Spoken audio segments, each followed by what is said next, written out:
Retaining on his property, No. and he has rules to keep the water there. And if you don't build those walls, the water doesn't stay there, and you're in violation of code. Yeah. So I need to know where the cat, I need to know where the catch is. Okay, we are live. All right. Welcome to the Hyde Park City Planning Commission. Today is March 4th, 2026, and it's 7:02 p.m. We have everyone here today. We have Heather Taylor. I'm Melinda Lee. We have Mike Mose, Charlene Williams, and Ned Hansen. I've asked Charlene Williams to, nope, is that right? Yeah, opening remarks. Yes. I've asked Charlene Williams to open with the thought or prayer and the Pledge of Allegiance. Okay, start with prayer.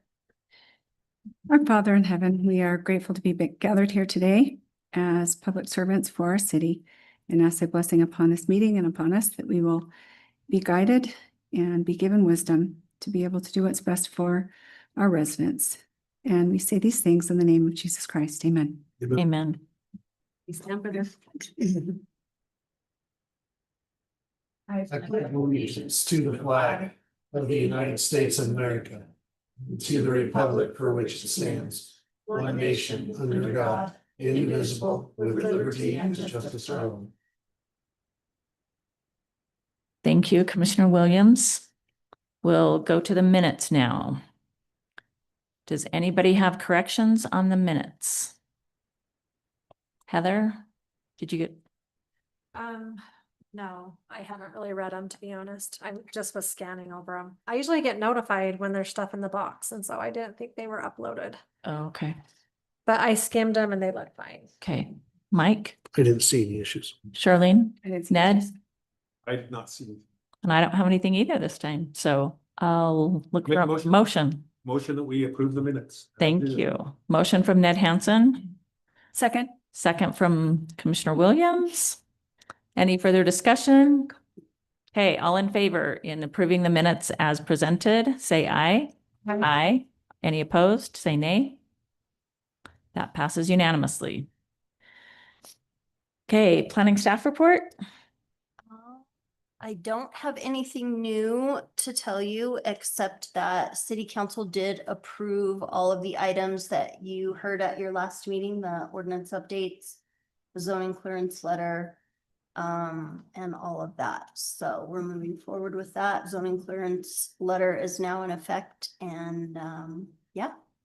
Great. Thank You'll have to let us, you'll have to give us feedback on that. And I imagine at first it might be a rough go for people to go, whoa, because they're ready to build. And then like, I have to have all that first, but I think eventually it's going to be really It'll great. Smooth out, and it'll Yeah. speed up the process. Yeah. Quite a bit. Cool, that's happy. All right, we don't have any action items. We are just discussing. Tonight is a workshop. So let's start with our rezone criteria. We have rezones come before us, and we need to decide what things we should be considering or thinking about when reviewing every rezone. And mostly, like lots of times we know they tell us kind of the project and what they plan to do with the land, but that is not necessary, and it's sort of unrelated to what we're supposed to be considering. We're not actually considering projects when we consider rezones. We should be considering that that developer could actually sell that land, and the new buyer can do anything they want within that approved zone. So it is fun, interesting to hear about what the current one, whoever owns it, current owner, intends to do with it. And most of the time that happens, more or less. But when considering a rezone, we really need to consider, are we okay with anything that the new zone allows on that property? Hopefully you read through some of the general plan. I Or- did put the land use portion of the general plan. I added it to box Under rezone? today under rezone. Oh, okay. When I looked It's at there. rezone, it was empty. Okay. I'm with you. I can't do last minute reading. And then I also added the suggested rezone criteria document that I had in there previously, or that we talked about at a previous meeting. I included that as well. And then I also included my staff report from the rezone that we heard last week. And I did pull wording from the general plan in there. Let me see if I can. So from the general land use part of the general plan, the intent there says the land use elements designed to promote sound land use decisions throughout Hyde Park. The pattern of land uses, their location, mix, and density are critical components of planning any area. The land use element is organized too. So this is an idea of what the criteria are from the land use element of the general plan. They don't say these are rezone criteria, but these are the things that are included there. And so they could be considered criteria. So these are things to consider when we're talking about what's the list of criteria that we think we should have when it comes to rezone, because it really shouldn't be, does this sound like a good idea to me at the time, right? We should have specific criteria guiding our decision so that it's not about thoughts and feelings as much as it is adhering to code. Thank you. Anything else on? I forgot to ask for a staff report on the discussion item. Let's see, let me go back to the suggested rezone criteria. So here's some possible rezone criteria. You should always be asking if the rezone is consistent with your general plan. And you should be able to identify how it is or how it is not. Sometimes municipalities use, would this rezone be compatible with the neighborhood? I don't know that that's always a yes or no question. I think it needs a qualifier, yes in this way or no in this way. I feel like that, yeah, that's one of those that is almost vague and legally could be argued, but maybe because it's vague, it couldn't be legally argued because anybody could I say, think you have to always be able to defend your position on approving or disapproving. a right, rezone. We should approve this rezone because right, of the findings of fact in the staff report, the testimony presented by everyone at the public hearing, and the recommendation from the planning commission or the recommendation from the DRC. So there should always be reasons why you're making the motion you're making. right. And we Yeah, I just need a see really words- good list of reasons. Yeah, phrases like compatibility with neighborhood. And I think either side could argue complete opposites and use that as their argument. And as long as you can defend your position, then that's what it's about. Yeah.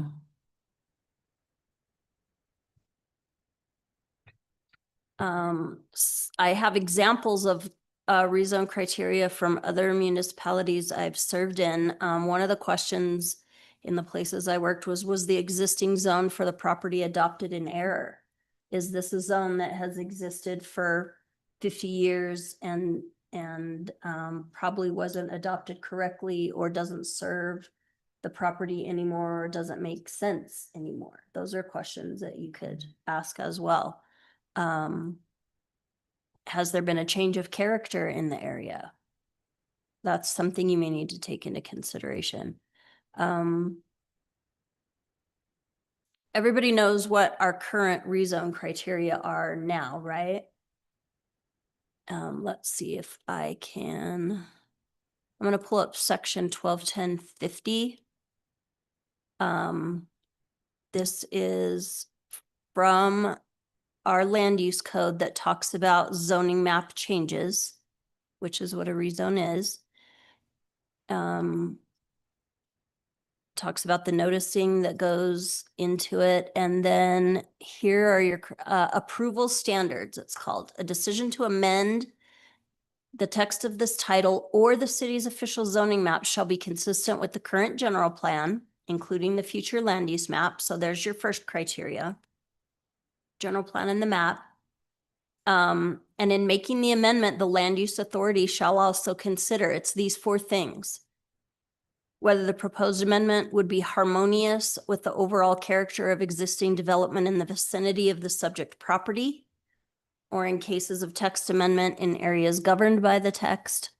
2 is whether the proposed amendment would be consistent with the standards of any applicable overlay zone. And right now, that's always a NA on all of my reports. There's not any overlay zones that we're talking about with any of these rezones. So I feel like number 2 isn't really a helpful criteria at all. Are overlay zones like you think we might someday, or is it kind of like conditional uses where that's something that was used for a time and we don't really anymore? An overlay zone is something we'll still use. That's Okay. our intent with short-term rentals, is to have an Oh, overlay that's zone right. for that. As our airport grows and we end up with drone delivery stations or whatever it is, we're gonna have to have overlay zones about what kind of Okay. traffic can go. There's gonna be overlay zones sooner or later, but right now, we're using just these 4 criteria to approve rezones, and one of them is not even very useful. So I just feel like we don't have the criteria in place to help us make super good decisions. Number 3 is the extent to which the proposed amendment may adversely affect adjacent property. I think that's a good criteria to keep. Who's the expert that can speak to that, though? It would have to be more probably property valuation opinions or the actual adjacent property owner. It's kind of like, it reminds me of a conditional use. It's not that it's not going to bring adverse consequences. It's just how well do they mitigate that? I feel like that one admits that you're right. You probably don't want this, but is it really going to be that bad? But I'm with you. I don't know how you defend it or measure it. But I do like that it admits, like, of course you don't want, to the neighbors, of course you don't want this. But like, no one wanted us here either. Right. And again, if you're gonna say that, yes, there's gonna be an adverse effect, you need to be able to qualify that with some kind of information. It can't be an opinion. It needs to be a fact. Right. And then the adequacy of facilities and services intended to serve the subject property, including roadways, parks, recreation facilities, police, fire, schools, stormwater drainage system, water supplies, wastewater, and refuse collection. And technically, the city, that's why people annex into the city when they want to develop, because we can provide all of these things. So this criteria is almost, it's kind of default, because if you're a part of the city, then you do get access to roads and parks and police and fire and schools and stormwater drainage. You automatically get that when you're annexed into the city. So I think maybe in the case of where Bringhurst Village is, that furthest property that we rezoned to MX, they actually did not have water or sewer lines near their property. So that should have been something that was taken into consideration. And that would have been a reason for them not to be able to rezone, because the infrastructure didn't exist that far out at that time. Well, it wouldn't be an issue too, like if you tried to put higher density up higher on the hill, that impacts more of your sewer water capability because it's further up the hill. Mhm. So that, that would be a no-go kind of thing until you updated your infrastructure. And those are things we need to take into consideration, but I don't know if just 1 through 4 is enough. And that's what I'm asking you to consider, is if there's more things that we need to evaluate when it's time to decide on a rezone? Okay, Or is this enough? who wants to start? I'll start. All right. I mean, I kind of, maybe it's just my engineering brain, but I kind of like to have more quantitative approach to things. And so like giving these criteria scores, for example, some of these are subjective, but some of them could be, quantitative in the sense that, you could say, maybe each one of the criteria, for example, if there's 4, if there's 6 or whatever, there were so many points, and you have to get a total score of the such and such to be able to justify the rezone.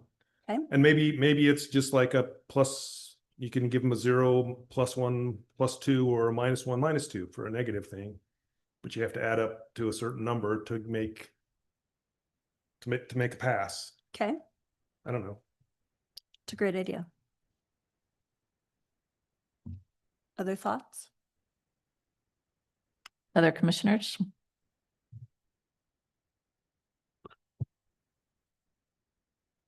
Well, I like some of these, but as Ned was saying, sometimes they're not quantitative. There's no way you can really say yes or no. Compatibility with neighborhood. That's the one thing that if there's a big difference between the zoning and the property next door, how it's zoned, that's kind of obvious, but having experienced the public backlash directed toward a developer or a person, not even, he was developing his own property. Yeah, they just didn't want it. And their compatibility it wasn't incompatible. It was just incompatible with them. So, I get it. People don't want other people building next to them. My response is, well, then you should have bought the land. But unfortunately, they took that, they ran that person through the ringer. It was not a fun evening. Well, and is that how we want to proceed in our municipality, or do we want to do something different so that citizens don't have to have that kind of experience when they argue for their rezone application? Well, the issue would be how they're able to present their feelings. And that's just it. Apparently, we don't allow feelings, and I get that. We want facts. How is it going to adversely affect the neighborhood? Other than, well, I feel it's going to really change the dynamics of the neighborhood. Well, I feel like I want to shake right now, but I'm not going to get one because I'm in a meeting. Right. So You have to present your evidence. yeah, what's the evidence? Just Well, like that you're not going to stop people from saying children are going to die. Right. Using something that's totally irrational and turning it. And those people, the ones that live in those kinds of houses. So Hopefully I've heard we those can arguments, and detour a little bit of that by making it really obvious to our citizens that we are making quality decisions by using criteria instead of just getting up here and going, well, today I feel like, or because everybody didn't like it, we're not going to. And that's not how you should be making your decision. So do you think that any of these suggested criteria would be usable? Is there anything that jumps out to you as sounds like we need to add? I used AI a little bit today, Oh, and I liked some of the stuff it came up with. It Okay. used for infrastructure, it said infrastructure realities. And I thought, that's a good way to put it, because like, you're right, inside our city, if they're annexed in, then we provide for them. But yeah, is it a reality? And that maybe that's like, that would have stopped Bringhurst, right. because that wasn't reasonable at the time. I mean, it wasn't I also liked, yeah, would it be defensible if legally challenged? You know, we for sure need to make sure that we're doing it that way.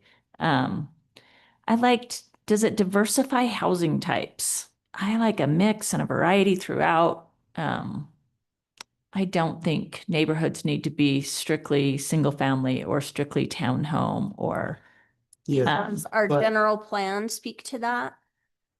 I thought the one part did.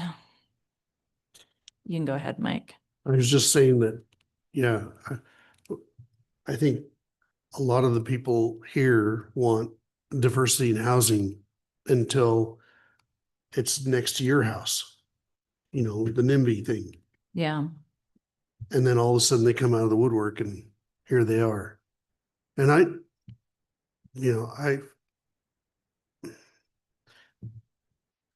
I don't want to speak ill of them. They were concerned. But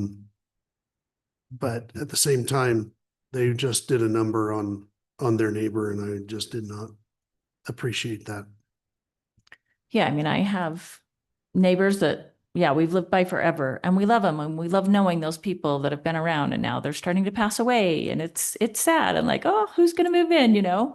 And yet on the other side of me, I do have a duplex and it's fun to see young couples move in. And have we had some less than desirable people move in? Yeah.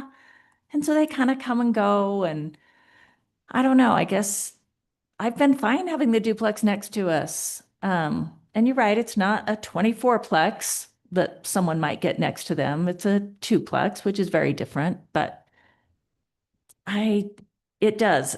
That first paragraph under land use intent says the land use element is designed to promote sound land use decisions throughout Hyde Park. The pattern of land uses, their location, mix, and density are critical components of any planning area.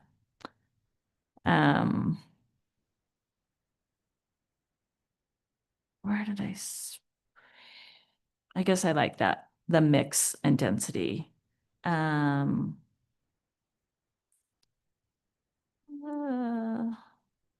trying to figure out how to highlight in there. And it may have just been on the mixed, I don't know, when it went through all of the different types of housing. I thought it hinted toward, yeah, like mix and variety. And that's where I felt like had we truly wanted to not recommend approval last time, it could have been because like we have enough of that type of housing, you know. Mhm.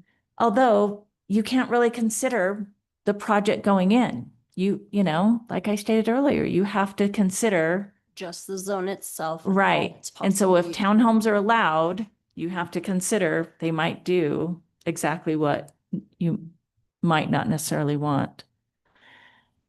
Yeah, it's hard when the room is full of residents. And because generally people only come out if they're unhappy with what you're doing. And so it's hard to ignore that public clamor. I am particularly upset about it now that I'm the chair.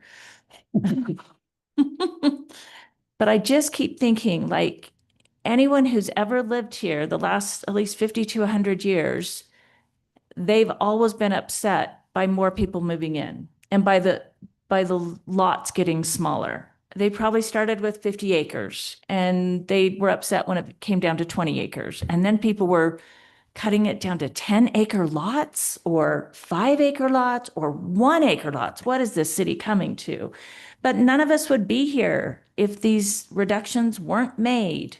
And now that we're a city, not a town, not the county, it takes money to provide what we provide. I think of my friend who lives on the border. She lives in the county, but she's on the border of Hyde Park. So she gets all the benefits of the city with the churches right there and the schools right here and the parks and the sidewalks and the curb and gutter. And they don't have to pay into any of it. And they're not restricted by any of the city laws. So they get to live by live by county rules, which are more laxed in some ways, but they get all the benefits of being in a city.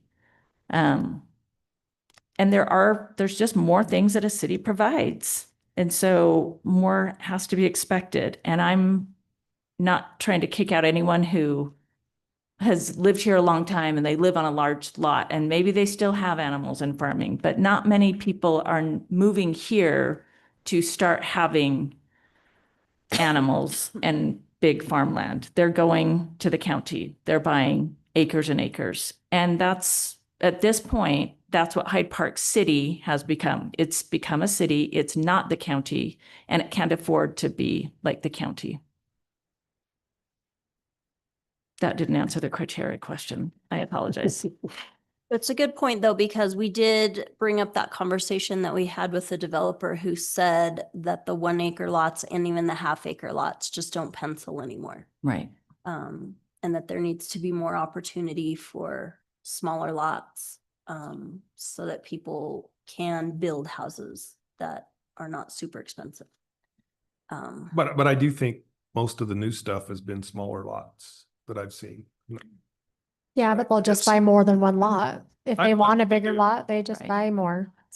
But yeah, I mean, I'll defend myself. I have a 1 acre lot. Well, actually, it was 1.5. And I didn't buy it for animals. I bought it for space. Just to, I lived in a quarter, less than a quarter acre lot before I moved here. I just wanted more elbow room, and it's fine. I mean, I don't begrudge anybody for having a 1 acre or 2 acre lot or anything like that. I can see the reason for it. And I do agree with Melinda that if you want really big thing and a lot of animals, you should be in the county. That's probably more like it. But also, you get to the point where you're down to even quarter acre lots. You really have a house and just a tiny little bit of grass. It's kind of, you're almost to like not having your own space hardly. Kids can't even kick the ball hardly, which I think is a shame. So. Yeah, and so developers have brought in, side-by-side drawings, and the one is your quarter acre lots or third acre or half acre or whatever happens to be the latest. And then they bring in another one of the same shape of land. And so this one is taken up, houses cover the whole thing and everybody has their own land. And the other one that looks just like it has them clustered. So everybody does have just a little strip of grass. And then they have the huge, not huge, but Open space. yeah, open space, grass. So it's more of a shared park that, none of those houses have to take care of. And hopefully they all have pretty quick access to getting to it, to throw a frisbee, to kick a soccer ball. And so does that need to be everywhere? No, but could that be somewhere? Yeah. And I guess I think like you live on that big lot, but it shouldn't matter if the person next to you or around the block chooses to live on a quarter acre. Yeah, I don't care. Yeah, like it's not for any of us to say how the next person should live. You can choose what you want, but just because that next lot is going to take your view or some, those kind of excuses, I think are, like Mike says, buy the lot. Yeah.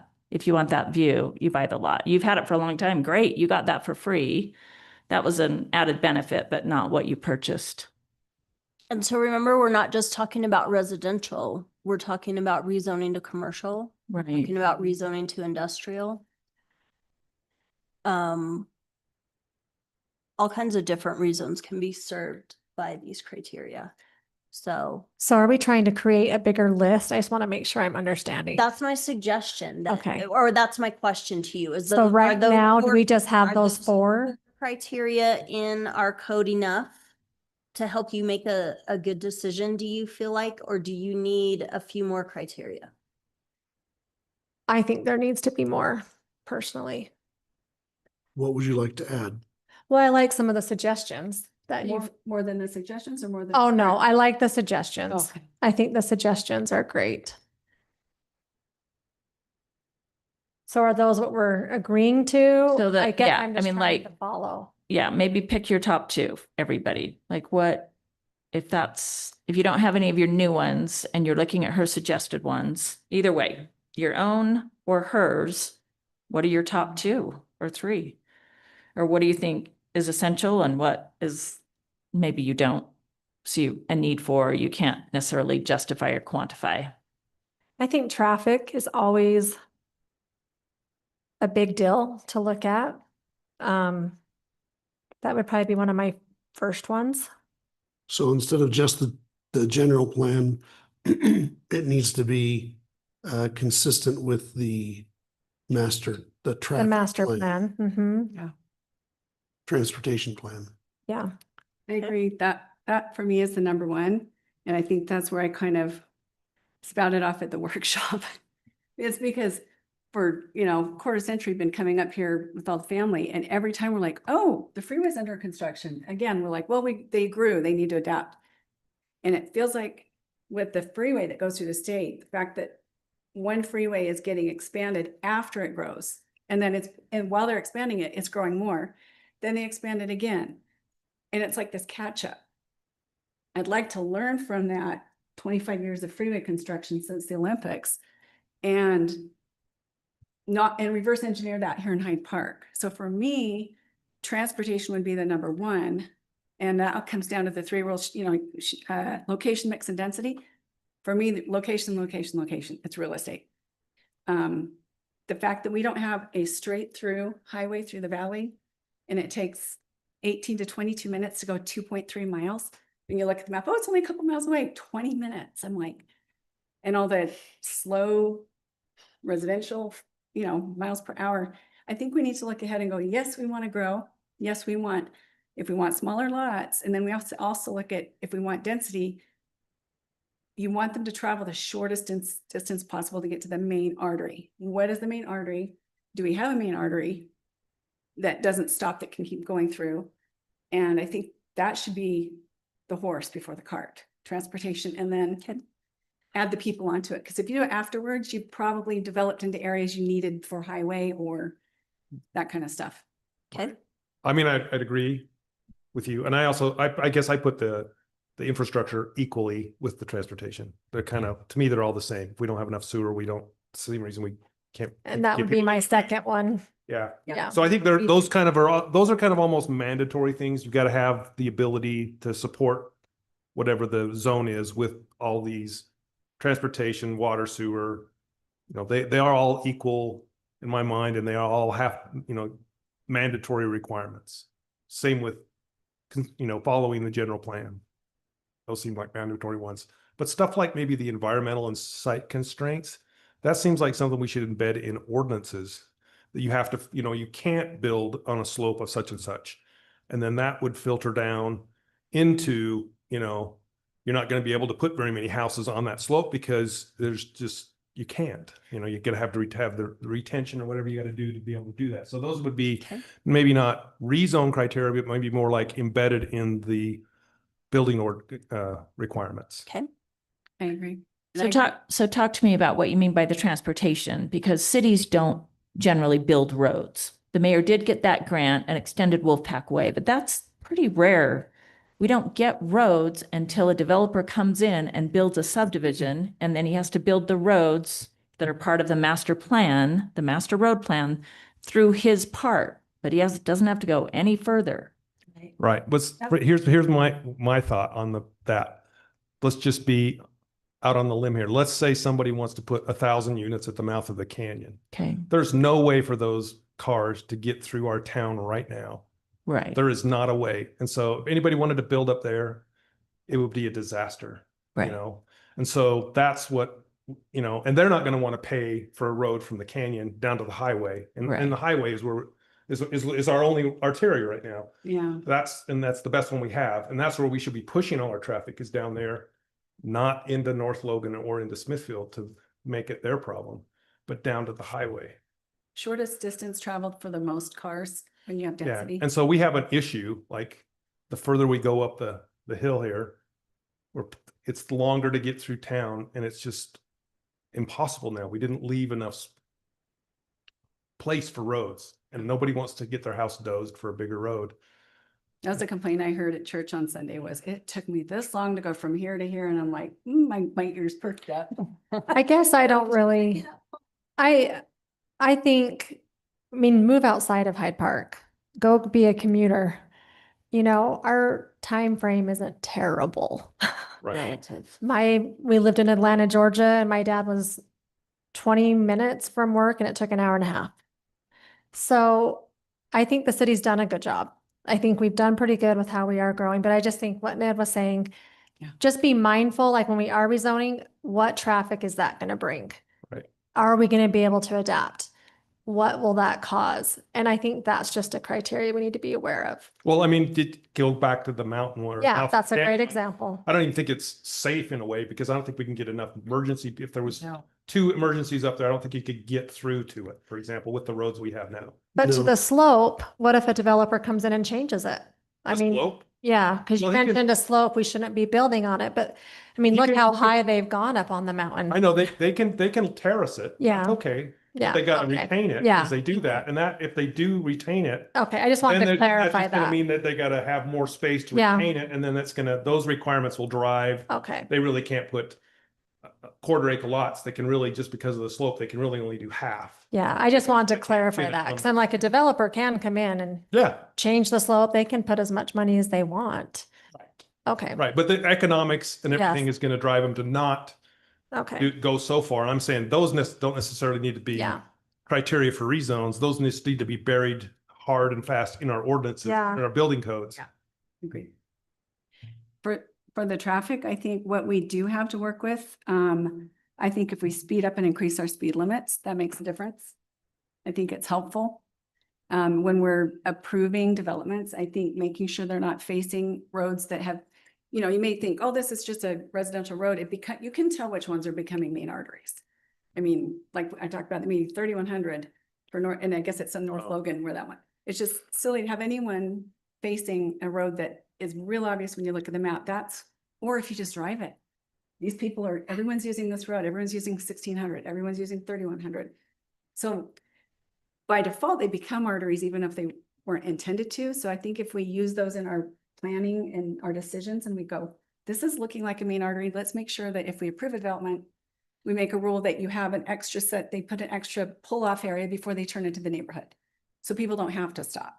Because there's lots of places where if you've got a 45 mile per hour between 2 residential neighborhoods, in a lot of areas, you'll have a pullover. It's almost like an off-ramp from the neighborhood.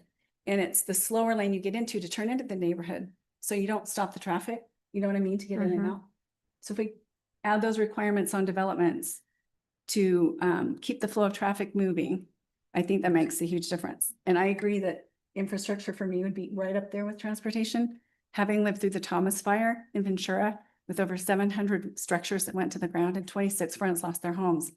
When you watch houses burn and you watch fire, can't get up the hill and people are racing out of their houses, the traffic, people were running because they could not get that many cars down the hill. I can tell you that's a huge priority. And I talked to our fire department when we did the youth council thing out there. That was one of my biggest questions. I go, what happens if you lose all electricity and you can't pump up the hill? Because that's when we lost hundreds of homes. And luckily I found out we've got, We got 2 water tanks. yeah, water tanks that are gravity fed. So what we need to do, I would say, check with the fire department, check the capacity of those gravity fed. How much can they really cover with that? Because disasters happen, and having lived through earthquake, mudslide, fires, riots, all that with my husband and the Santa Barbara Sheriff's Department, he was hands-on on a lot of it. And he was running the emergency stations for a lot of it and evacuations. So having lived through it, I'd rather plan for it and have it be executed a lot better. Granted, you can't control how emergencies happen, but we can control if, hey, we only have water that we can only reach this far. If we had no electricity, then let's not get that density if we can't pump up the hill, if we lose electricity. Okay. So that would come under the utility capacity and emergency services. Well, I think if we build further up the hill, then we have to start thinking about maybe a satellite fire department up there. Yeah. So, And is there room for another water tank? Well, you can always build more, but who's gonna pay for it? Yeah. And the builder doesn't want to, because they're expensive. I don't know what we paid for that last water tank. It was a lot. Mm. The well, one it that's was up the canyon. grant too. One of it. Yeah. So, but we're still at the changing the zone. Right. Those are We've, factors to we've, take in. yeah, we've sort of creeped a little bit. I've got a lot of good feedback though. I think there's a lot of good suggestions here that we can craft some specific criteria around. I do like Ned's scoring. like the +1, however, I think that is, because you can't use feelings. Some stuff is so vague. And you could argue both sides, so then we sit as a standstill. If both sides are arguing, then who's right? So maybe if there is a grid, maybe that would, I don't know. And that could be part of the staff report is here's how it's Yeah. scored on the Yeah. rubric for. Because two people can feel very justified Of and even have their list of no feelings and facts. And then where do we meet in the middle?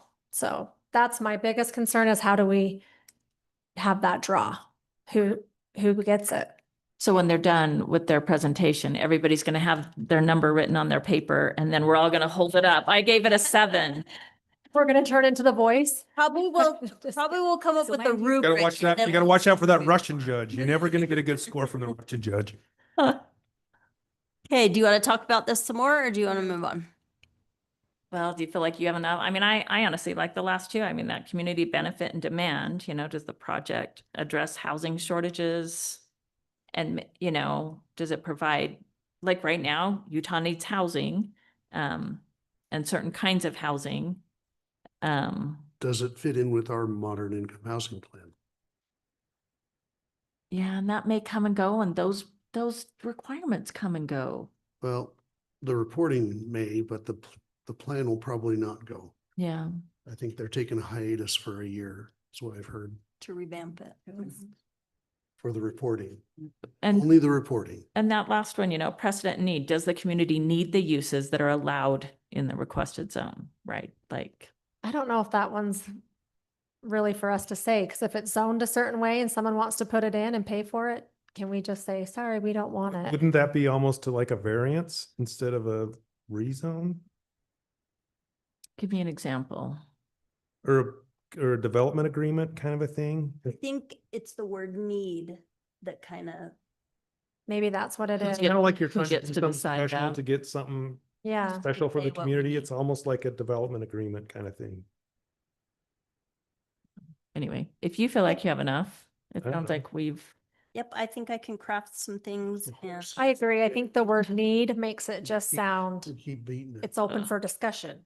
Like, Right. do we need this? Well, I don't know. Do we need it? Like, I think need. how do we know? Vague. we need Yeah, it? like that makes me not like that one, I think, because I feel like it's feelings.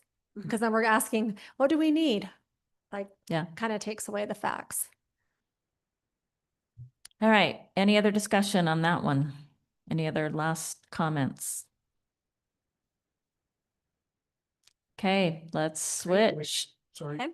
one more thing. I wasn't Sure. gonna grab a cookie. That was close. I Just- offered you one earlier. Just maybe we need the answer to the question, why? Okay. Why do Or- we need it? Who does this help? Who does this hurt? Why does it help Who does them? it- Why does it hurt them? I think Right. I asked that for every rezone. That's Right. what we should ask. So we just, Maybe if we're making this scorecard, that could be the couple of things on the top. What's the pros and the cons of this? And then have the score.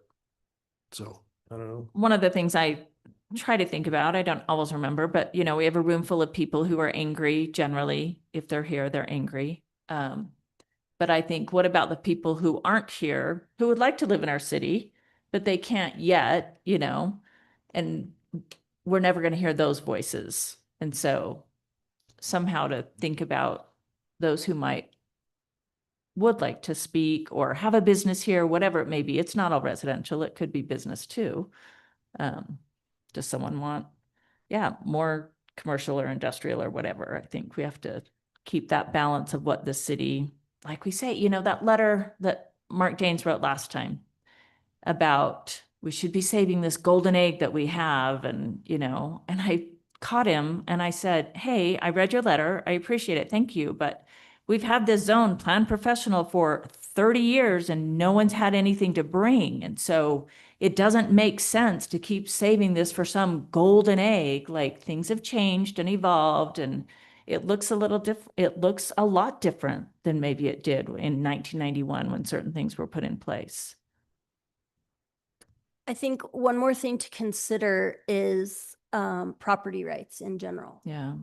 People have the right to do certain things with their property, and we need to make sure that that we're not standing in the way of people exercising their right. Agreed. And that if we are, it's for a very specific reason and a good reason. And so I think that's really a good thing to keep in mind is, do the people have the right to rezone this property to do this thing? And if so, what would be the reasons that we wouldn't be okay with that? Because people should be able to use their property in the way that they choose to. Yeah. I agree with that. I think property rights have to be first and foremost because it's not ours. So who are we to, I mean, we only within the structure of keeping people safe and making a good mix in the Exactly. community, but what does the owner want to do? Okay, the reason that this slopes ordinance is being considered is because of the increasing number of retaining wall permits and retaining wall situations that we're getting into with building permits. A lot of times especially in these subdivisions toward the bench, folks will pull their building permit for the house, and the house is built and the house is great, and it's the yard that they want to shore up. And so they're coming in after the fact to get retaining wall permits and don't realize that there's easements and there's setbacks that need to be met. And Time out.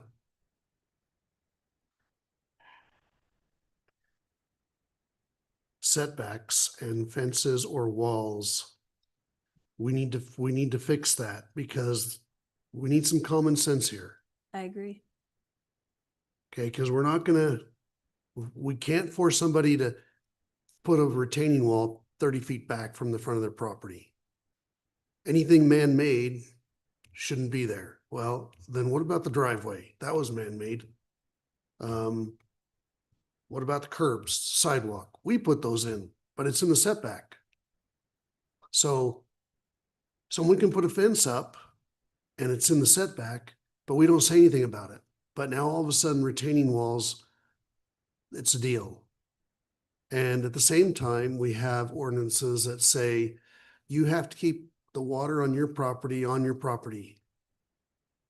So what we've done is we've developed a catch-22. You can't do one without breaking the other, and you can't do the other without breaking the first, or not do the one without breaking the second. So I'm not sure if it needs to be in code or if it just needs to be explained to ensure that we all understand that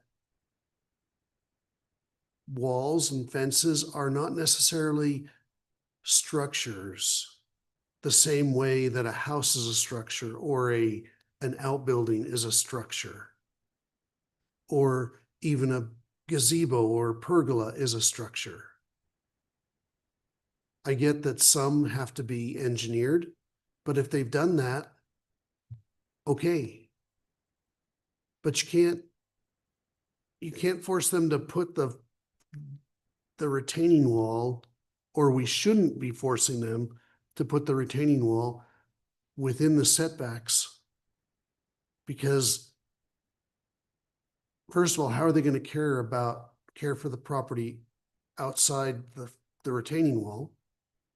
If it's up or down, they have to get somewhere, they have to maintain it, or else we'll find them again because they're not maintaining their property. So we've developed this, and all it takes is someone to tell the inspector or whoever that walls and fences can be built within the setback. Period. If we need to change the code to say that, that's fine. As long as it doesn't do anything to affect the property next to them. Again, property rights type thing. If someone went to the property rights ombudsman and said, I need you to solve this, I know what they're going to do. They're gonna side with the property owner. Cause it's their right to protect the property. I think where we're having the trouble is in that specific realm of how it affects the property next door. It seems to be a domino effect of one person puts up their retaining wall and now it has redirected water or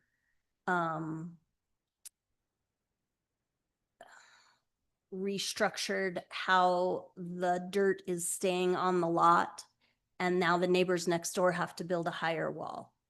And the neighbors next to them have to build a bigger wall. And it kind of has a cascading effect.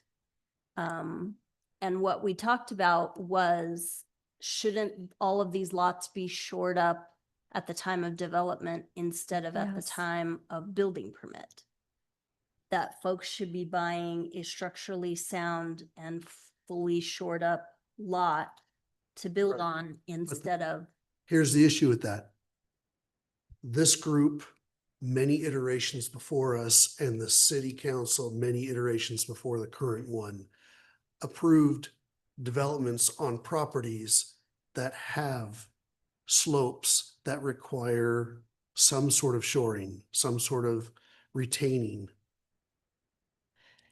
And now all of a sudden, that's fine for future developments. But what are we saying about the current ones, the ones that are out there now?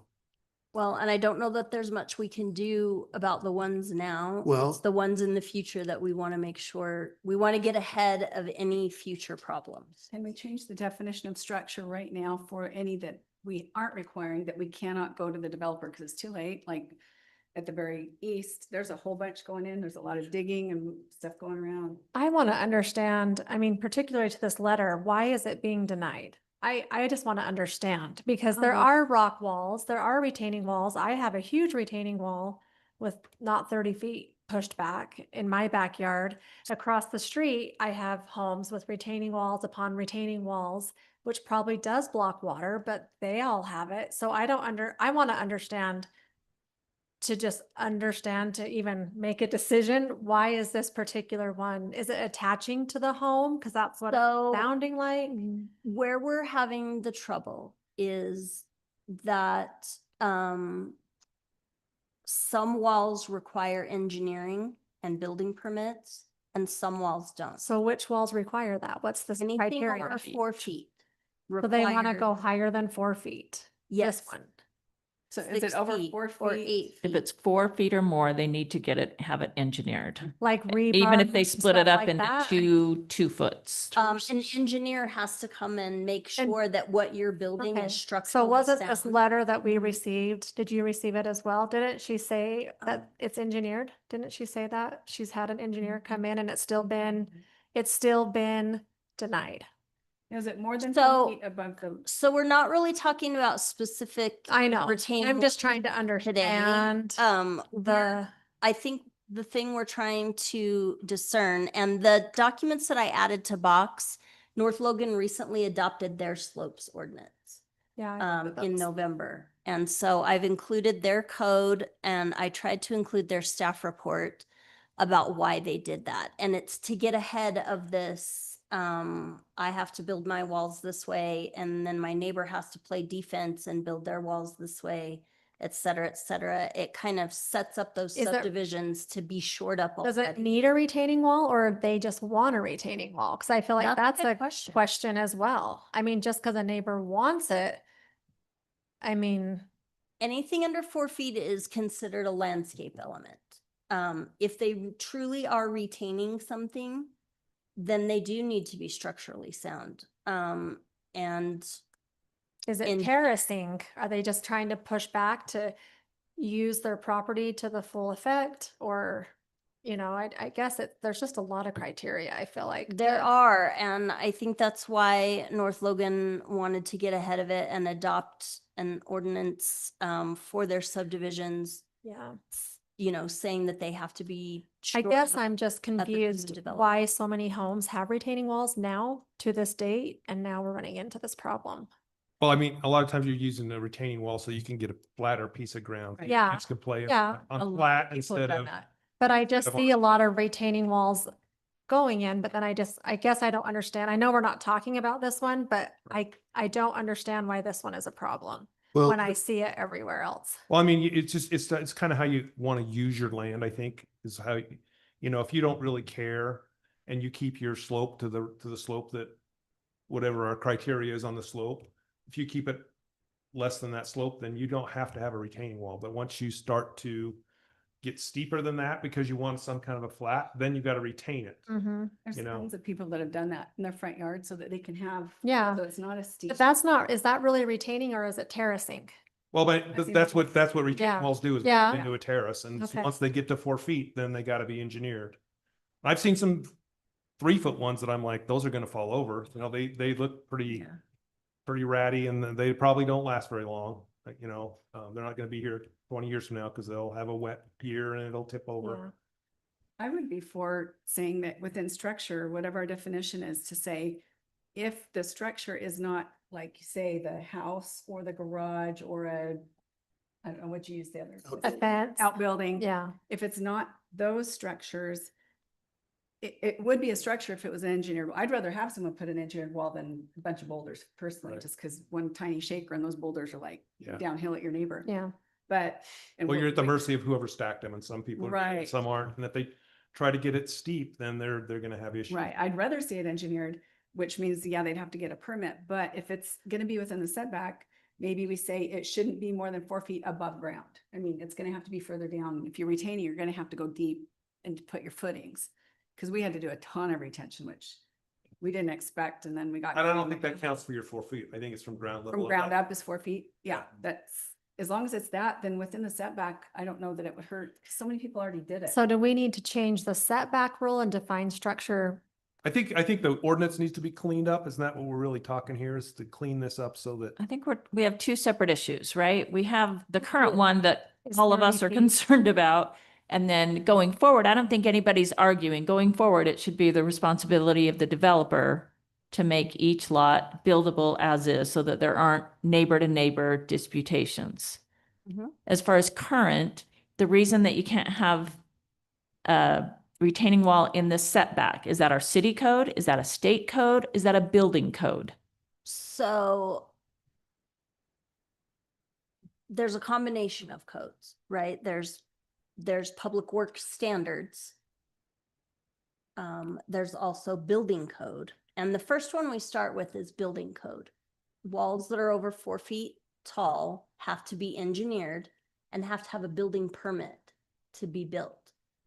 And so that's where we drew the line. If Right. it requires a building permit, then it has to obey setbacks and it has to stay out of the easement. That's what our city That's says. the problem right there. That's It what has to our obey city the setback, says. because you're calling it a structure, just like a house is a structure. Now I can understand not putting a house. If I if I want to make the land, and I did this, if I want to make the land next to my garage flat so that the water doesn't run into the man door of my garage, I have to put a retaining wall or because it's not 4 feet, it's just a landscape wall to keep the dirt from flowing from my neighbor's yard into my yard and into my garage. Okay. If I've got to obey the setback, then I've got to put it next to my garage door, my man door, and I can't even use my man door because then I've got to climb up over the wall because of the setback. Well, and really on side setbacks, when there's accessory structures, they can be within a foot of the side setback. So it's not really the sides where we're having the trouble. It's front. It's the front. People wanting to build 6-foot walls in their front yard. And emergency services doesn't allow that.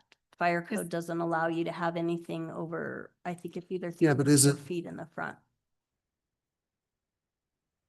It's 6 foot from the sidewalk up, but then they fill it with dirt.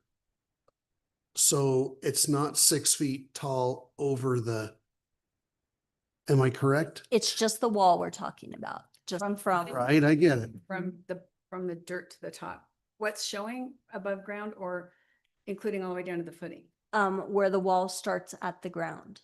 So if you walk out the door of that house, you don't even see a wall, but it's over 6 feet tall. That's not the spirit of that rule. Emergency services, the spirit of the rule is so that you can see into the house and you're not ambushed. Right. That's not the case. That's not what that's doing. So we need to fix that somehow. Well, there's multiple things. My point is there's multiple things we have to take into consideration. There's building code, fire code, public works code. There's lots of different, why do we have a 30-foot setback? What's the purpose of the 30-foot setback from the road? So the house isn't built on the street. Why? Why? We could. Why Because, 30 feet? Why because not 10? that's the way that the city wanted the city to look. Right. Houses set back from the street. So it's preference. There's no, Okay. right. It's preference. Thing So got is it a changed. functional reason or is it an Probably aesthetic? aesthetic. Well, Is it's it- functional in that it allows you to put a car on a driveway and not be in Yeah. the street or on the sidewalk. So I think part of the problem is the giant setbacks that we have is part of the problem. Yeah, but So if we change the setback, I we don't- change where the actual house goes, is there, what that's, are we in? we don't want to change that setback. Right, what are we in conflict with if we say retaining walls are not included in the definition of structure if it's being used to utilize the lot to the highest and best use for the property owner? And the amount of the retaining wall that is from the dirt up, it's not higher than 4 feet. Because when we drive around, you see a ton of people who've done that. And I would have too, because they've got it, they did boulders. I would have rather they did retaining wall engineered. And so they have a flat front yard. And so when you're walking on the sidewalk, you've got a little bit of a raise right there, or it goes a slight slope and then higher so that they can have a flat sidewalk in front of their house. Otherwise, they couldn't have a sidewalk in front of their house. They'd have to do a whole bunch of stairs, which really bites in the winter. It's much better to have a flat sidewalk brought to your driveway. Land use code is specifically to enforce health and safety. That's really what we're concerned about is health and safety. So Would that definition, is there any health or safety issues that would happen if we said that what most people have already done with their property, make it so that it is to code? Because others got away with it. How many houses do we have that are currently approved development that are going to have potential issues with this structure definition, like up above and? Yeah, the further you go up, I mean, there's not a problem anywhere, probably down here in the bottom of town, it's all up on the hill. And I've seen, there's some, I mean, my lot doesn't look like it has much slope, but I tried to level it out in the back and there was 12 foot across my lot. So I made a big 6 foot berm on one side and cut down 6 foot on the other side, just so that I could have kind of a level lot. And so, but then I sloped it, so I didn't retain it. But that just, the more you slope it, the less useful land you really have. Right. And at the same time, we have a code that requires us to keep the water that falls on our land, rainwater, on our property. or to let it drain the way that the subdivision was designed. There's a lot of them who have, or a lot of subdivisions that have flow To a retention. Yeah. built into their subdivision. I have it, is our code right now, it's 30 feet, right? From Depending property on the line? zone. Because Mhm. we tried to build a deck and it was denied because it has to be 30 feet from the property. And we wanted to push out and we didn't match. But years later, probably 7 years ago, the builder came to me and said code was changed and that we could build our That's deck. You're talking about front or back? This is back. So is it different from It's- back and it's different from? 20 front? in the back. Okay. Inside. I just wanted to understand that. Okay. Yeah. So And that's it varies important to be aware of too. Zone to zone, and it varies, if your subdivision was built with specific setbacks recorded on the plat, if you're. It in was just PUD, building. Things of that nature. I think we changed Um, the backyard code a few years ago. What, from a land use perspective, what we don't want to do is policing people's landscaping. We don't want to be doing that. Mm-mm. All we're really concerned with is health and safety. We don't want anybody's lot to be sliding off into their neighbor's yard. We don't want anybody to create a flooding situation for their neighbor. We want to prevent all of those things, but we don't want to have to put a whole bunch of rules in place so that it's almost a monumental task just to approve a site plan for somebody's building lot. Do we need to redefine structure? I'm just trying to get us back on. I don't know, because it's not just about retaining walls. I mean, you have to consider anything that could be allowed to be built in the front setback or So, over the. yeah, right now we're saying anything that requires a building permit cannot be in the front setback, Cannot be in the setback In and the set- shouldn't be in the easement. in the setback. But do we want? Are you If saying? it doesn't require a building permit, it's none of our business. And if it's You under said 4 front, but you feet, just no. said setback. I want to make sure.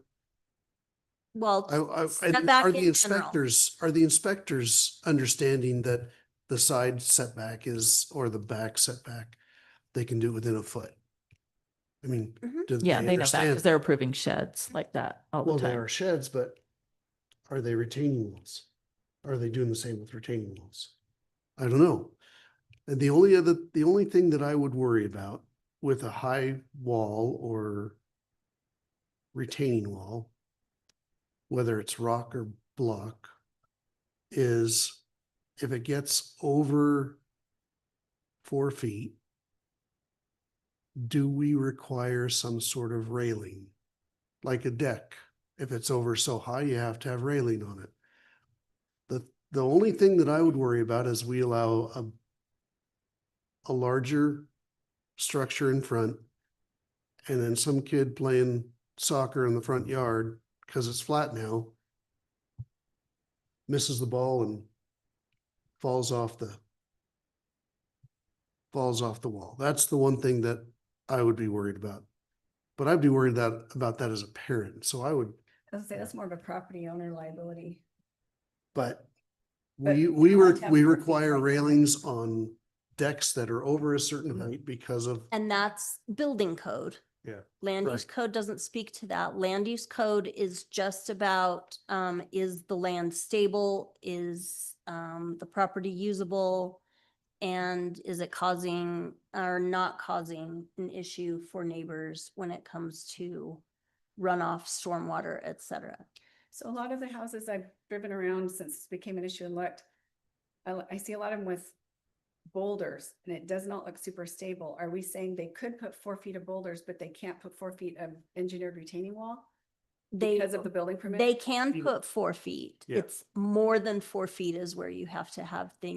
But if it's an engineered 4 feet, they need a building permit. No, No, Mm-mm. over over 4. 4. Over 4. Once it hits 4, then you have to engineer it. That's 4 feet, 1 inch. you have to- either boulders or blocks or, So if it's a Concrete 6 foot walls. wall, but 2 feet is buried. no, only 4 don't feet is above- count the berries. We don't do that kind of math. It's just from where the wall starts to where But if it is. needs to be engineered, Then it'll have a footing that's well below yeah. to hold it, but that's That a doesn't different count issue. toward the height. That doesn't count for that. So as long, so right now you could do an engineered retaining wall as long as 4 feet of it is sticking out and no more. You don't have to engineer it. But what if they want to? Then you have to engineer it. If it's if it's Right. 3 foot 11 inches, you can do whatever you want right now. So what if they're engineer minded and they want to overdo it? I They have can friends do that it, this. but they don't have to get. They built don't permit. have to get a building permit. Okay. And that's where we draw the line right now is if it requires a building permit to be built, then it's a structure. But that doesn't make sense if it's a 4 foot within the setback engineered wall versus a 4 foot. So as long as it's not more than 4 feet, even if they want to overboard an engineer, they need a permit. Nope, No, they don't need a permit unless it goes. Engineering over- has nothing to over do 4 with the foot. permit. They don't, you can do whatever, you can use toothpicks. If That's they the- build a yeah. 5-foot wall, Engineering they have to do it. requirements, 2 different I'm things. trying to, I did not go around and measure all the houses I was looking at, so I don't know if they went over. That's kind of the line that we've drawn because it made the most sense. If it requires a building permit, it's a structure. Should we say if it's more than 4 feet high, well, as far as walls go, just because I think that's our biggest issue is we've approved all these developments on really sloped lots. And pretty much everyone, especially when you go the small lots, you go 1/3 acre or less, you're really limited where you stick your house. And we're not seeing this as a problem inside or rear yards. It's mostly just when front. a few of them in the front. I can foresee it being an issue on a lot of them that are up top. Having driven around, I started thinking slopes. I was like, this isn't gonna be our last one. We should probably be forward thinking and go, how, do we want people to be able to retain their front yard, make it flat? And then, yeah, Cause I don't think it's a flat. they can And do. that's where front just takes a little more consideration because that's the public facing, right? It's next to the sidewalk, it's next to the Right. street, and it can in fact affect health and safety that way. So when we looked at North Logan's code, it was all about making sure that the lots were already shored up and that this wasn't a conversation after the Yeah. fact. For a future one. And I Well, I think that's definitely where think- it becomes a problem is, people have already built their house. They're just kind of batting cleanup and now they're having to come back and get permits for these walls. But I think if you're a developer, you're not gonna do the retaining in the front yards before you sell it.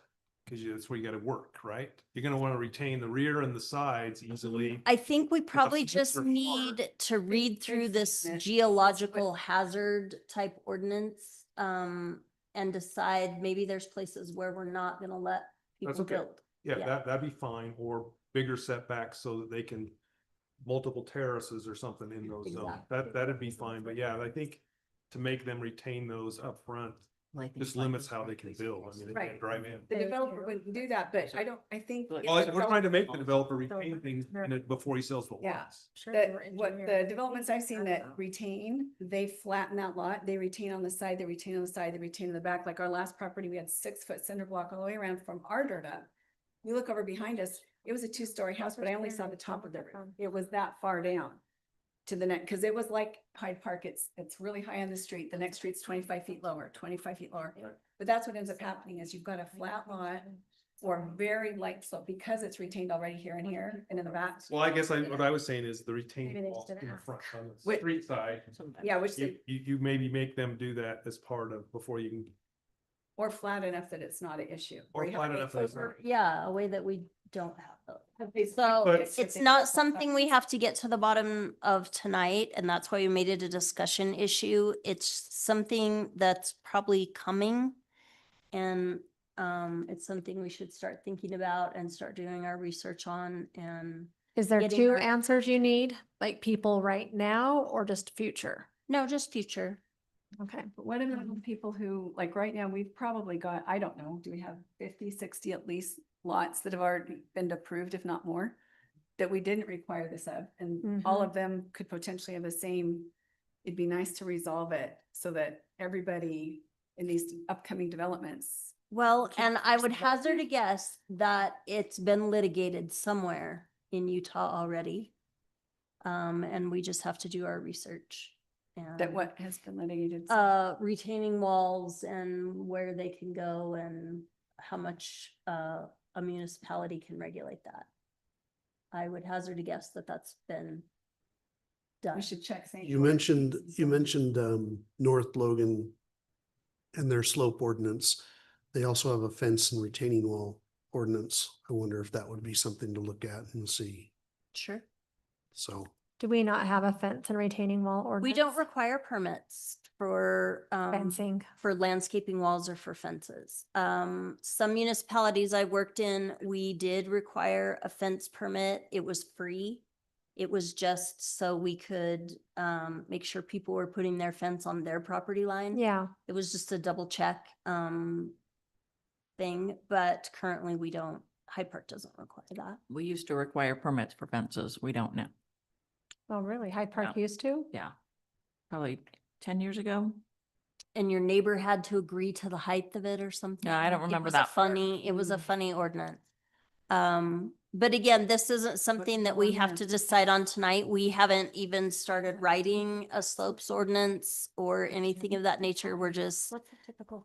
looking into it as municipalities build up into their benches. We just need to be ready for it when it happens. I agree, we need to make big changes for future. My biggest worry is the existing people. What can we do to accommodate our residents so that they can have the highest and best use of their property? So that we're not saying, no, don't have a good, decent engineered retaining wall within the setback. Because if it's within the setback, again, I would rather see something that's been engineered and well thought out that doesn't stick out more than 4 feet. And most of the folks that come in that have had some trouble, they have options. They're just very committed to their first choice Being more than 4 feet and being where it is. within the setback. Mhm. So they have Maybe we just options don't to know. modify, they Yes. just don't want to. So if they over-engineer to the point they need a permit, but it's not sticking out more than 4 feet. I'm just thinking of all the ones I've gone around and just tried to look at. Again, I didn't measure. I don't want to be that person. I've done it before for my own stuff. I've gone around and You gone, could get a laser measure. You don't have to go out there with the tape. yeah. You could be sly. So yeah, as we move forward, maybe read this code a little bit, read the staff report and see exactly what it was that our friends in North Logan were trying to correct or trying to prevent, and see if it's something worth spending our staff time on, or maybe it's not. Well, I Well, I do mean- think we do need to come up with something. I think so. I agree. I do think we should redefine that, because if it's anything man-made, like you say, that's a driveway, that's a, Yeah, It's a driveways are fence. usually on the house plans and those are approved separately, so. I I say that, but only because, yeah, there's so many man-made things that we put in that area already. There's Mhm. things that belong there and things that don't, and having to define that is difficult for sure.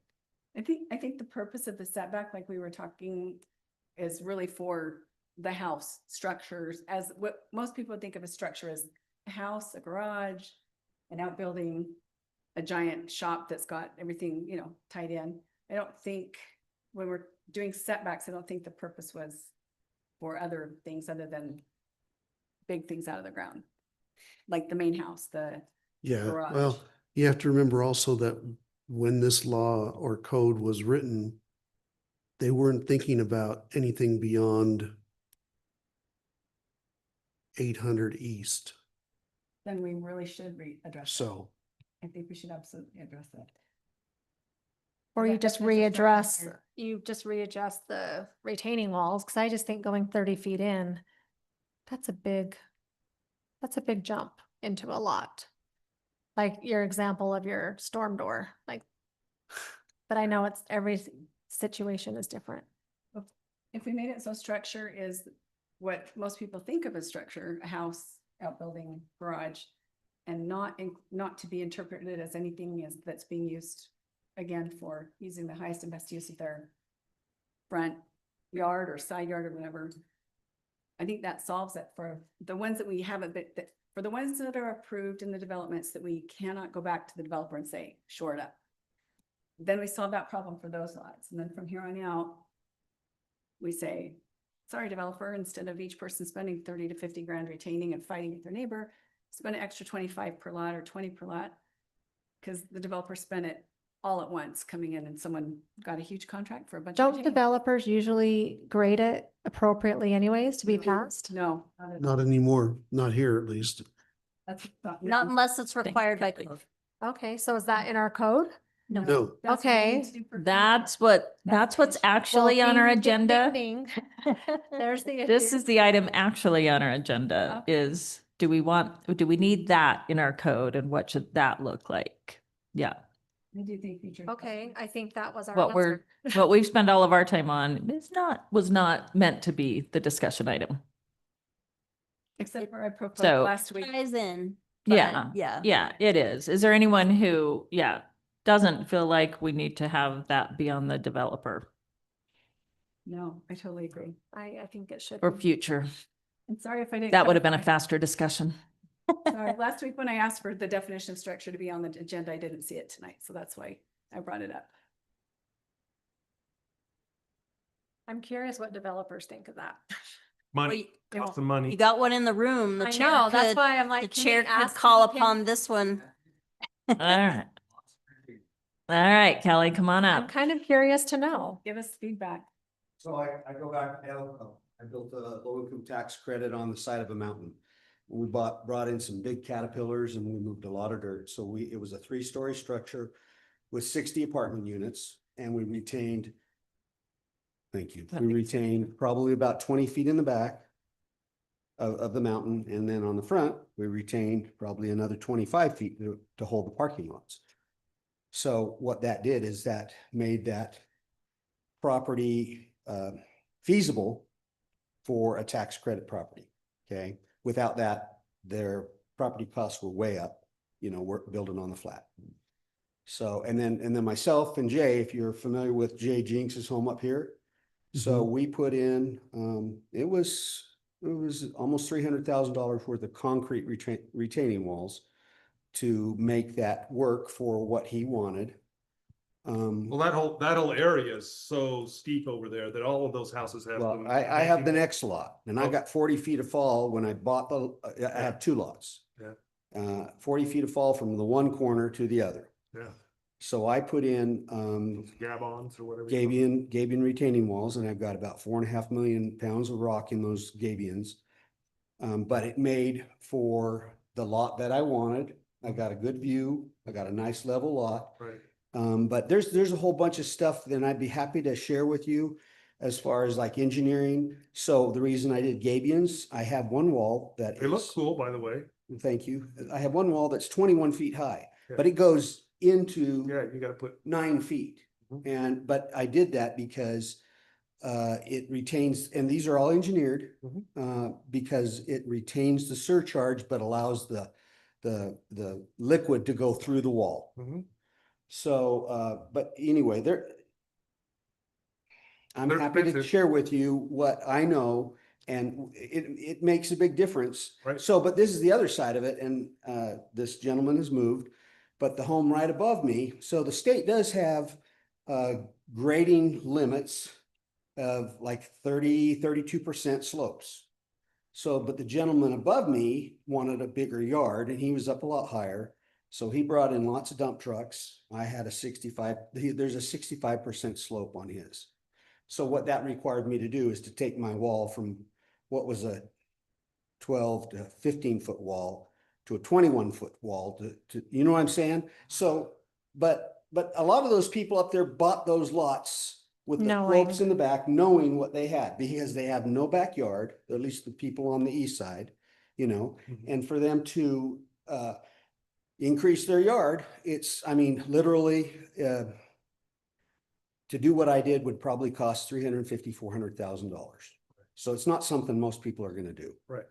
So, but anyway, but I do also understand, because so Jay and Skylar own property, just going out of Sardine up on the hill, beautiful, beautiful property, but it's steep slopes. So Wellsville has a slope ordinance that will not allow them to develop that, even though, or once again, so we got 160 lots at Harriman Springs. Down in Harriman, it's on steep slopes.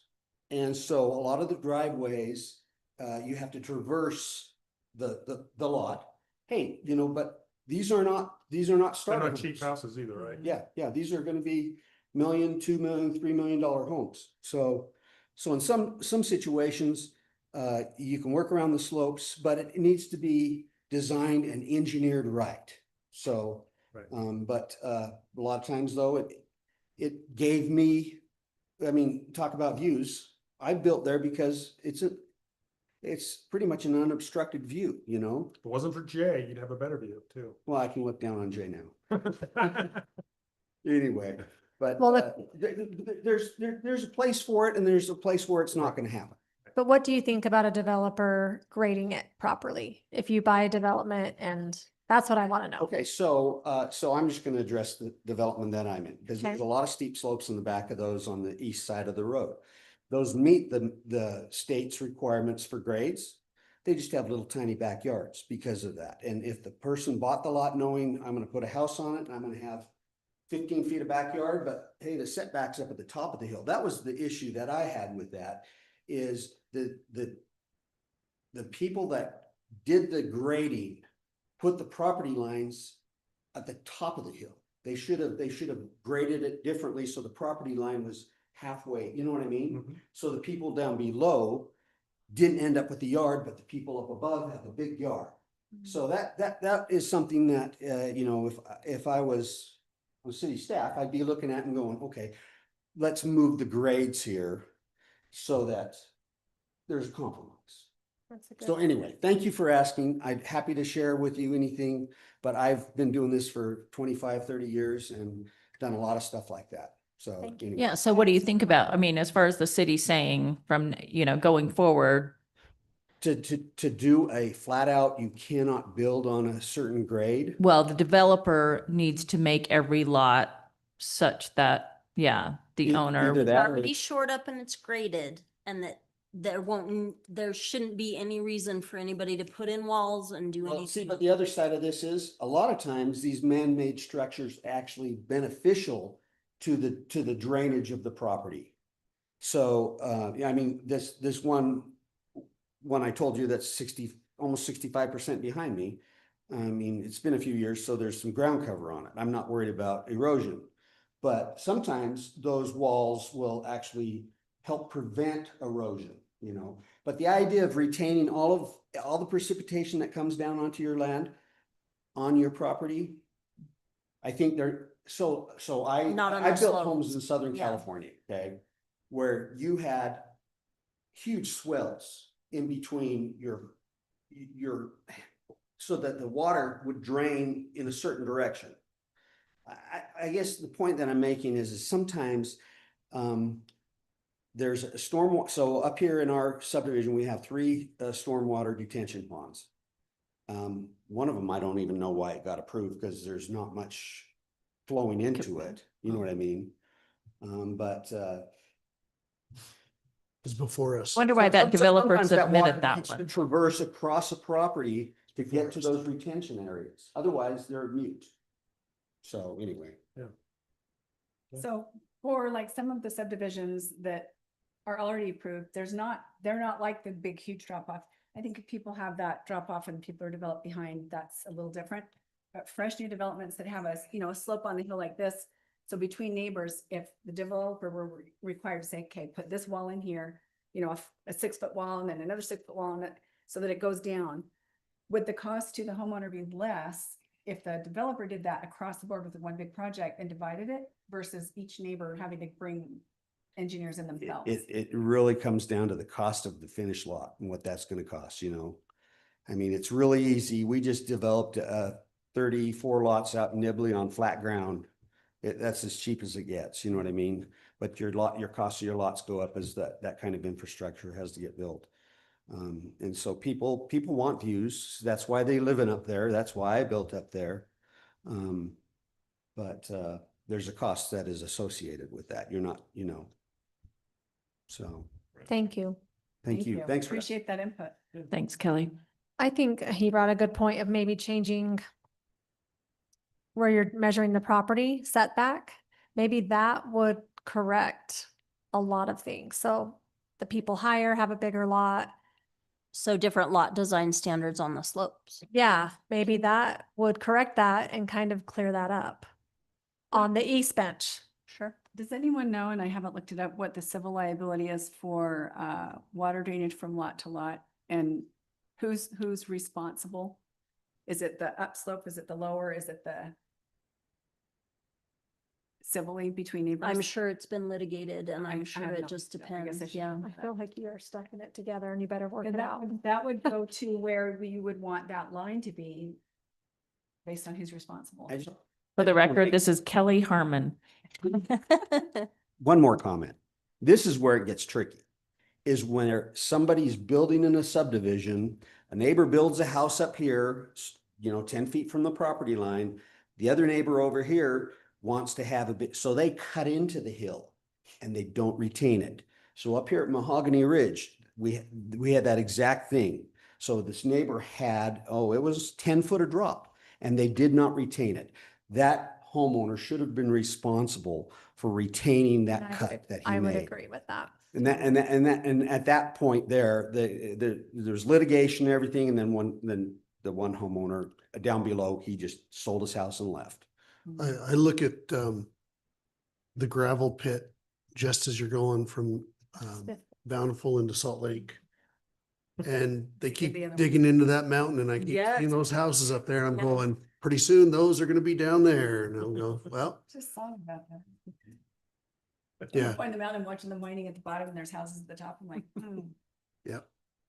Yeah, well, and I guess I wonder, like, let's say we make a requirement and they have to get it down to a certain grade.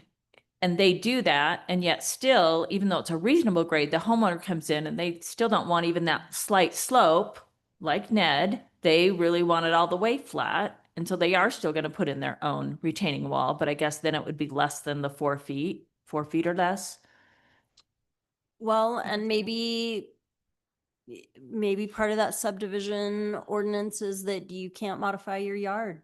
Once the developer has made all these flat lots and put in the retaining walls, that's it. You don't modify your yard after that.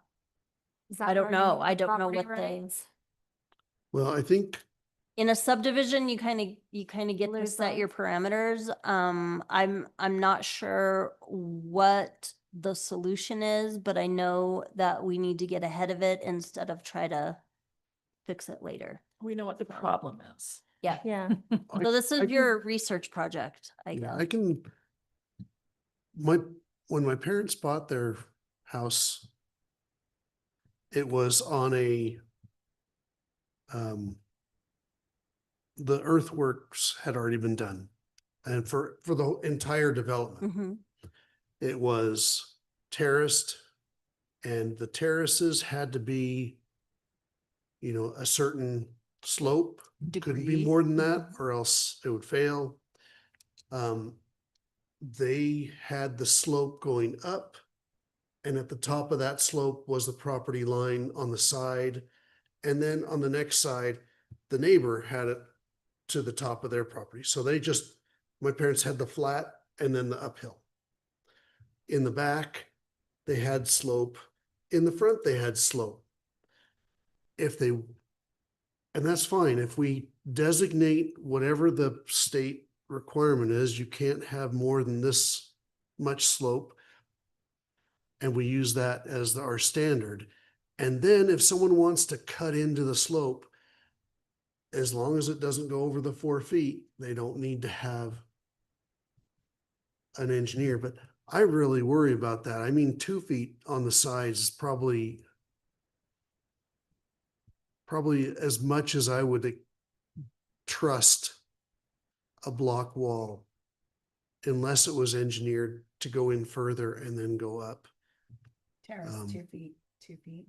Well, no, 1 2 foot, Oh, like to make the path on the side of your house wider. So you can actually get a lawnmower in or something, whatever. But if you wanted to widen that, then you'd have to, at a certain point, you need to have it engineered. Because you do have to worry about, And The built guy to the above- engineer standards, not just built good enough right, or similar. so. and I Have it don't- engineered and build it the way it was engineered. And then That's what building inspectors do. and then the If bottom, it had to be engineered, the building inspectors are supposed to ensure that it met the drawings. so yeah, it has to be to the drawings. And then the person below would have the responsibility, if they wanted to cut into the slope, to retain that slope. And if it reaches a certain height, it has to be engineered. So there's a footing, a foundation, and blocks or like, Mr. Jenks did, cement retaining walls like you'd use in a foundation of a home or a basement wall. So that's what I would suggest for future developments. But then we still have the issue, what to do now. All right, We have We're homework. working on it. Mhm. We have homework. I think the city's answer to the problems that are out there now is that most of these people have options. They just don't want that other option. They want what they want. And so they want the city to change. It's not that they aren't able to use their property. Well, it's that they can't use it exactly how they first want to, it sounds like. And we can get clarification. We can do our homework. We can talk to people. We can go out and measure or whatever. But I think we're informed now. And so we know a little more. And so now it's our job to, do our homework, look at it, check out other cities, drive around, whatever it takes before we meet again. Yep. Okay. I found it helpful to drive and stop and look and stare. Take your dog on a walk, whatever it may be. In front of houses and stare and look. It's confusing driving around though, because you do see people having higher walls than this, and you don't know if they are engineered or not, or did they just not get permission? Because across the street from me, there's some high walls too. It's part of the Driveways. driveway. And I don't know if they were engineered. I mean, I have no idea. So that's hard when you do drive around because you don't Yeah. know. And I think a lot of the ones that I saw, again, I didn't get out the measuring tape, or I don't have a laser one, but they looked like they would have required, they would have been in violation of code. So my point that I mentioned last time in the workshop was, if that many people are having to do something and it's violating the code, if that many people are doing it to use their property the best they can, then maybe we need to adapt the code so that people can have the highest and best use of their property And do it safely. and safely, right? Right. obviously So safely. that's our homework. Yeah. Yep. Okay. Or, yeah. Sounds Which good. one, what needs to give? The city or, some of the residents? And it may be some both ways. Maybe Okay. you get the view or the yard, not the view and the yard. Yeah. Okay. Next meeting is March 18th. Looking ahead, the meeting after that would be the first week of April, which is spring break. I will not be here. Ned says he may not. I should not be. Or Ned won't be here I either. have plans. Of course, I wasn't supposed to be here this week, but We're glad to have you. thanks to the cartels and Port of AR time. Oh, that's. Are there others that know they would not be here the 1st of April? I am here. Heather's in town. Mike, 1st of April, I'm here. here. Charlene? 1st of April, no, we will be gone. No point. Okay, Oh, so April Fools, I won't be here.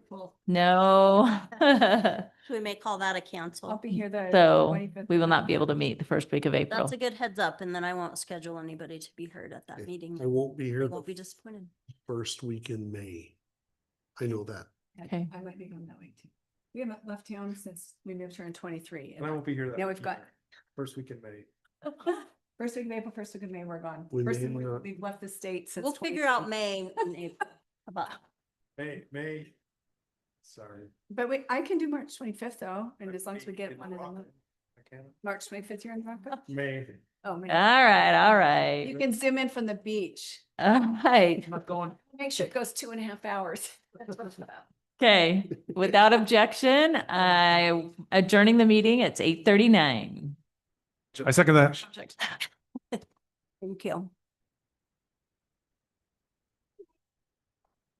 I am on the first week of May too. Graduation.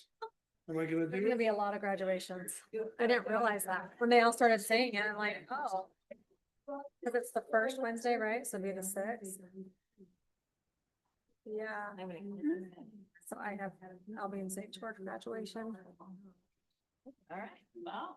Don't have you got second swinging on one meeting, then it. Couple condos for what. I can't